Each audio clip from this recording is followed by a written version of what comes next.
Year 6, second to last chapter, chapter 24, V for Victory. It had never been the refugees' plan to stay long in Budmouth Point. Although in the end they'd got a warm welcome here, our country's immigration laws were not so friendly. Without official visas, the Jews were termed enemy aliens, which to me sounded like more nasty name-calling. Technically, it meant they weren't supposed to be here. Over the following days, a few more of the refugees left.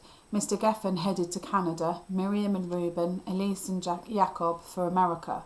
Realistically, I knew it wouldn't be long before Esther and Dr. Worth went on their way too. Meanwhile, knowing Sookie was still on the other side of the channel made missing her even harder. German-occupied France was a dangerous place. No one had heard from her. No one could get hold of her, though Miss Carter, still blaming herself, tried every possible avenue. I think she even considered sending a pigeon.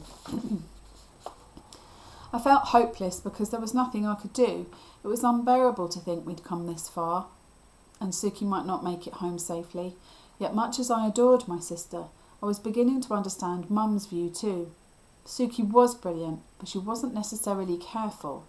The fact she travelled all the way to France, then missed the boat home, was a rather good example of it. Yet as much as Sookie was careless, she was brave and resourceful, so we shouldn't have been surprised that she eventually found her way back to us in the manner she did. One morning, as was often the case, I woke very early. It was soon after Cliff had come out of hospital. Not strong enough to face the lighthouse ladder yet, he was staying at Mrs. Henderson's with Mum, and I'd not quite got used to having the bedroom to myself. I'd read all my books from home countless times, and the ones on the shelves above our beds. Knowing I'd not be able to get back to sleep, I decided to go for a walk. "Coming, girl?" I whispered to Pixie, who was stretched out on Cliff's bed. She opened one disinterested eye, which I took to meaning no. Pulling on a cardigan over my nightgown, I grabbed my coat and shoes and tiptoed down the stairs. Outside it was just getting light. There was no one about, only gulls circling the harbour, which was always a sign the fishing boats were due back soon. For once there wasn't even a breeze. The sea was flat, silky looking, the same pinks and blues and oranges as the sky. Dropping onto the beach, I started walking. I'd not been down here since the refugees arrived, and the crunch of shingle underfoot brought back to me vividly the drama and panic of that night. Only 12 refugees were left in Budmouth. It was mid-March now, which meant they'd been here almost a month. They'd settled well. In a way it felt like they'd always lived here, and on a day like today, when the sea was kind and the sky bright, it was easy to forget anything bad or dangerous had happened. Was still happening across the channel in Europe. At this time of day the tide was a long way out, making the beach seem wider and flatter than usual. Before long I'd reached the groin, where I stopped to gaze out to sea. I heard the engine first, a chugging, spluttering that for a split second made my heart stop, but boat engines, I was learning, sounded different from aeroplanes. The boat rounding the headland was the first of the fishing fleet returning to harbour. You could tell the catch was good from the way the hull sat low in the water. It passed close enough to shore for me to see the men on board laughing and joking with each other. One of them waved to me, a proper gleeful two-armed wave above his head. It made me smile as I waved back. By the time I reached the harbour again, the fishing boat was already moored up. The men had unloaded their nets and were stacking boxes of silvery fish on the quay. It was an impressive, delicious sight and got me thinking about mackerel on toast for breakfast. So I wasn't paying a huge amount of attention when someone called out, "Olive, is that you?" I froze to the spot. I'd have known that voice anywhere. "I can't believe it," she cried. It stunned me. I couldn't believe it either, but there was no mistaking who it was. I didn't even get a proper look at her. She threw herself at me with such force we both fell backwards across the cobbles. The person holding on to me was soaking wet and terribly in need of a bath.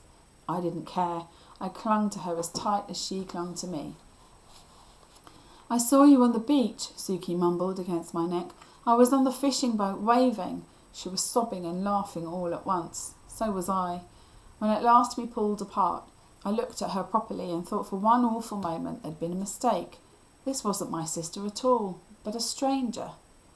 Last time I'd seen her, she'd had curled hair, face powder, lipstick, the works. Now she was wearing trousers and a man's tweed jacket with a woolly hat pulled down over her hair. "I'm not looking my best, am I?" Sookie joked feebly. It didn't matter. None of that silly stuff mattered. "I'm just so glad to see you," I whispered. "Me too," she said, cupping my face in her freezing cold hands. How, I managed to say. There was so much I had to ask her, I didn't know where to start. The fishermen had stopped unloading their catch to watch us. It was funny how they gazed at Sookie as if she was their favourite, long-lost daughter. One of them called out, "Caught more than fish today, didn't we, eh?" I recognised him. He was the man who'd argued with Queenie about the lighthouse, who'd told Mr. Barrowman to shut up over the German pilot.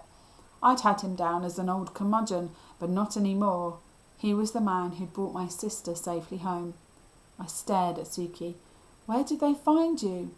Sookie laughed her lovely tinkly laugh. "Oh, adrift in the channel in a rowing boat. They rescued me late last night. It was a stroke of absolute luck. I can't thank these dear chaps enough." It was just how things were with Sookie. Even in the middle of the English Channel, she'd found people willing to help her. This time, though, she'd been the one trying to help others, and she'd risked her life doing it. It was easier and warmer to go straight back to Mrs. Henderson's. She made tea in crumpets and banked up the sitting room fire so it quickly grew stifling. Sookie, in borrowed dry clothes, her hair wrapped in a towel, sat as close as she could to the hearth to get warm. We didn't mean to wake everyone, but it wasn't long before Cliff came downstairs. His face was an absolute picture when he saw Sookie. Throwing his arms around her, he stared at her speechless. "Can we go to the cinema again?" was the first thing he managed to say. "A proper trip that lasts more than 10 minutes. The next footsteps on the stairs were Mum's. Seeing the chair pulled up to the hearth, she stopped in the doorway. "Hello, Mum." Sookie, rather sheepishly, stood up.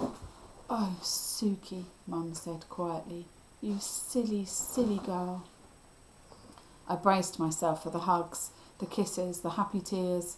Cliff's favourite bits in films were when long-lost people got reunited. Yet this was real life, concerning people we loved. Mum, though, wasn't smiling. "You weren't well. The doctor told you to rest, didn't he? No work, no stress, that's what he said," Sookie tried to explain. "Oh, my darling girl," Mum murmured. "I've been so desperately worried about you." Sookie started crying.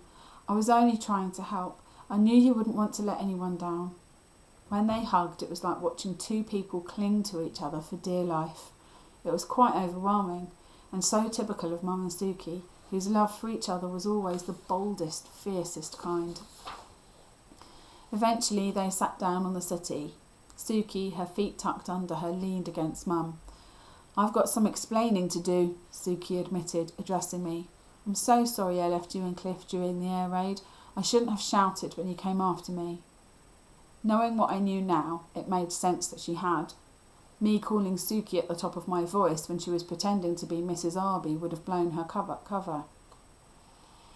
"I ended up with Mum's coat," I told her, "and I found the note you'd hidden in it, so we managed eventually to work out what you were up to." I could sense her looking at me, really looking, like she was seeing something new. "You clever old stick," she said finally, which made me stupidly pleased. Then she unwrapped the towel from her head and shook out her damp hair. "Good grief," Mum gasped. "Your beautiful hair!" "It's so short," Cliff cried. Actually, it wasn't much shorter than mine, but you could see lumps hacked out of it, a haircut done in a hurry. "I had to," Sookie explained. "It was a disguise to get past the soldiers." Cliff looked aghast. "I've never seen a boy with hair like that." Personally, I thought it looked daringly glamorous, especially on Sookie. Mum ran her hand over it like she was stroking a cat. "Why do you get yourself into these scrapes?" she said, though not unkindly. "You didn't even have the good sense to catch the right boat back home." "I didn't miss the boat on purpose, Mum," Sookie replied. "I met someone and our meeting took longer than expected. You see, the man, Monsieur Bonnet, knew Dad." Mum's hand fell into her lap. "How?" "He was with him at the end." I covered my mouth, but Sookie reached for my hand and clasped it tightly in hers. I hoped some of her courage would seep into me, because I wasn't sure I was ready for what she had to say next.